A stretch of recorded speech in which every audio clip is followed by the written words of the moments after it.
Pagi semuanya. Sebelumnya terima kasih buat Ibu Ani yang sudah memberikan kesempatan hari ini buat presentasi buat saya. Saya Sama-sama, Nak. Sari, perwakilan dari kelompok 1 akan mempresentasikan hasil laporan kami yaitu tentang peran dan Izin, manfaat Pak. Indonesia dalam Pakai kerjasama izin ASEAN ambil di bidang gambar. ekonomi. 1. Kerjasama ekonomi ASEAN. Contoh kerjasama ekonomi ASEAN yaitu yang pertama AFTA atau bisa dibilang ASEAN Free Trade Area. ASEAN Free Trade Area adalah kawasan perdagangan bebas yang memungkinkan arus barang dan jasa antar negara ASEAN tanpa hambatan tarif. AEC atau disebut ASEAN Economic Community.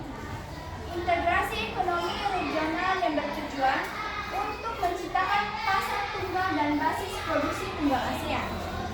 Yang terakhir IFT-GT atau Indonesia, Malaysia, Thailand Growth Triangle.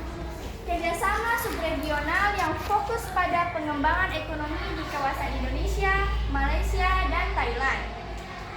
B. Tujuan kerjasama ekonomi ASEAN, yaitu meningkatkan kesejahteraan masyarakat dan memperkuat daya saing kawasan ASEAN di pasar global. 2. Peran Indonesia.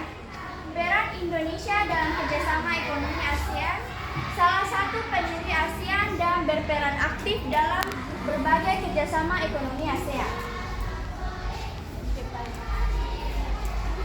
B. Kontribusi Indonesia dalam AFTA, yaitu menawarkan berbagai produk dan jasa unggulan Indonesia untuk pasar ASEAN. Nomor 3. Mampu menciptakan perdamaian di kawasan Asia Tenggara. Indonesia pernah menjadi penengah antara Moral National Solidarity atau MNEL dengan pemerintah Filipina, yang pada akhirnya kedua belah pihak tersebut sepakat untuk melakukan perjanjian damai yang dilakukan pada pertemuan Indonesia. Yang terakhir adalah manfaat kerjasama ASEAN dalam bidang ekonomi, yaitu peningkatan ekspor produk Indonesia ke negara-negara ASEAN dan peningkatan investasi ASEAN di Indonesia.